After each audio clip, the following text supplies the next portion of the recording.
Interested. Look, Trump thinks we should go to the moon. You want to solve climate change. I think that's a good distinction. One final question for you, Mr. Vice President. This interview is going to come out tomorrow, which is early vote day, and so I'm going to ask you a two-part question, which is what I think President Obama used to call pulling a Chuck Todd. So part one, what's your message to the folks who have not yet voted or do not yet have a plan to vote? And part two, for the folks who have already voted, 50 million Americans who've already voted, what can they do over the last 10 days to help make sure that you're the next president of the United States? Well, first of all, what really rankles my opponent is I say that the thing that bothers him most is he's not a patch on Barack's jeans. I mean, Barack was one hell of a president, and I tell you what, man, what an honor it was. I think you guys believe it too, to serve with him. I mean, an incredible honor. And I'm not being solicitous. I really mean that. He had more integrity in his little finger than most people have in their whole body, and he had a backbone like a ramrod, has one. But one of the things that I think is most important is those who haven't voted yet, first of all, go to iwillvote.com to make a plan exactly how you're going to vote, where you're going to vote, when you're going to vote. Because it can get complicated, because the Republicans are doing everything they can to make it harder for people to vote, particularly people of color to vote. So go to iwillvote.com. Secondly, we're in a situation where we have put together, and you guys did it for our administration, the President Obama's administration before this. We have put together, I think, the most extensive and inclusive voter fraud organization in the history of American politics. What the president is trying to do is discourage people from voting by implying that their vote won't be counted, it can't be counted, we're going to challenge it, and all these things. If enough people vote, it's going to overwhelm the system. You see what's happening now. You guys know it as well as I do. You see the long, long lines in early voting. You see the millions of people have already cast a ballot. And so don't be intimidated. If in fact you have any problem, go to, and I don't have the number, but it's 833-DEM-VOTE, the letters DEMVOTE. Call that number. We have over 1,000 lawyers, over 1,000 of them will answer the phone if you think there's any challenge to your voting. Go to 833-DEM-VOTE. Dial those letters on your phone. That will get you the assistance that we have already put in place. Thirdly, for those who've already voted, it's not enough, with God love you, it's not enough that you voted. You got to go out and get your friends. You got to go out and get your family. You got to go out and get people. There's so many people, like the old days when it used to be a lot easier. There's so many people when were able to knock on doors and know Mrs. Smith didn't have a vehicle, that you drive her to the polls. You make sure that you get your friends, your family.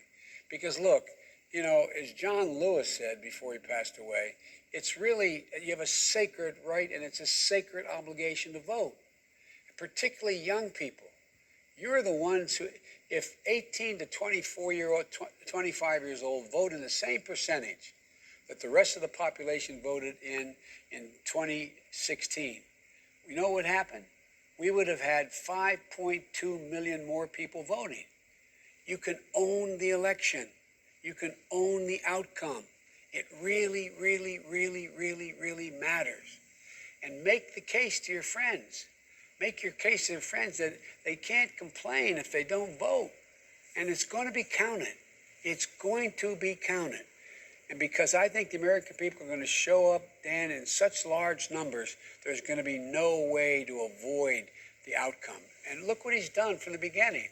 Done everything to try to discourage you, saying he's not sure he'll accept the results. He's not sure what he'll do. I guarantee you he'll accept the results, and he'll be out, and there's no one going to stick with him. He's the only president I know that 6 of his generals who've worked directly for him said he's unfit to be president, commander-in-chief. So I'm not worried about any coup here. I'm not that he's saying there's going to be a coup. But look, think about everything that's been said.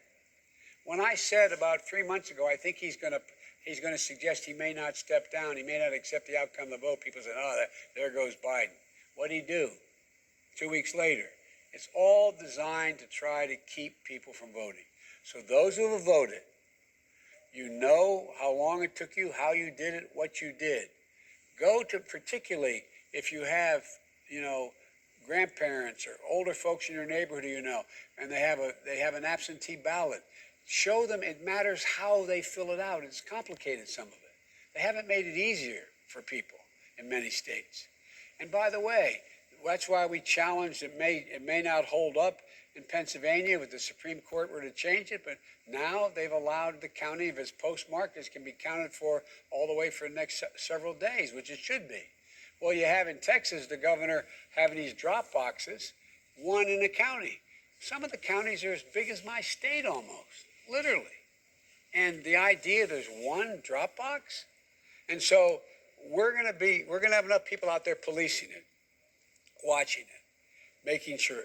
Do not be intimidated, but go out and help those who you know are going to have physical difficulty getting to a polling place or may need help on how to get done what they need to get done to vote. IWillVote.com will tell you exactly where you can vote, where you live, what circumstances are available to you, and vote early. Vote early.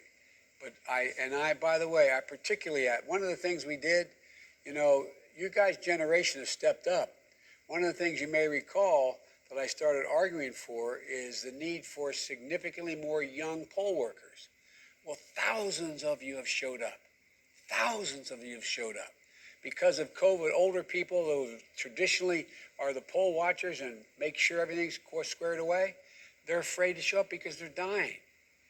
Or they're getting COVID, many of them. They're worried about it. They've seen what's happened to their friends. And so what's happening is this election is a generational election. This is this generation's opportunity, not a joke, to take back our democracy. It literally, my word as a Biden is at stake. Our democracy is at stake. And I have to admit to you, I always heard that. I was a history and political science major in college. I've been involved in public life my whole adult life.